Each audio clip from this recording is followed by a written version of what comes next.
At ayan nga, may naramdaman nga ako nakakaiba sa motor ko. At ayan, napa-stop nga kami. At yun pala, may problema na naman si baby ninyo. Bad trip kahit anong kick ko. Ako kapadyak po siya. Commander.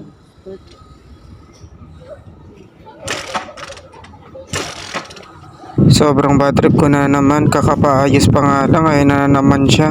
Iba talaga pag second hand. Talagang mapapaaray ka na naman sa gastusin.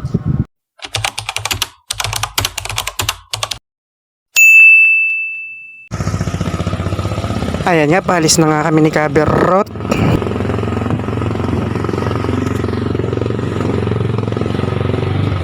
Ops, may siga sa daanan. Ang dami na naman nagkalat sa labas dahil walang pasok. O, di ba? Palabas na nga sana kami kaso may sumingit naman. O, kaya yan, pinauna ko muna si kuya. Hay, sa wakas at nakalabas na nga rin kami. At dito nga pala sa gawing poste na itim na to, huwag kayo magtatapon. At dito sa may gilid kasi may CCTV yan. At may nakalagay rin na multa dyan. Ewan ko lang. May susundo sa bahay nyo. Dinanan nga namin yung Motomid shop kaso sarado nga siya, mga kaberot.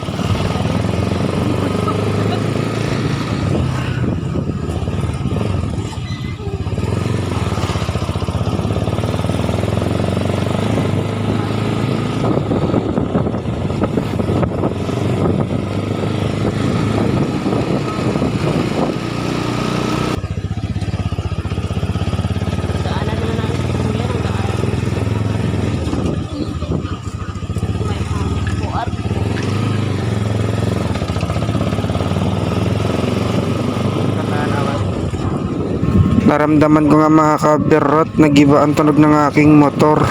Kaya ayan, grabe, nag-iba siya at ayun, napahinto nga kami. Alang joke naman, baby ninyo.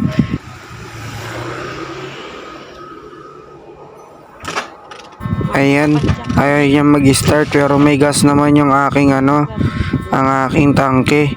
Ano ba nangyari sa baby ninyo? Hindi ka nakisama.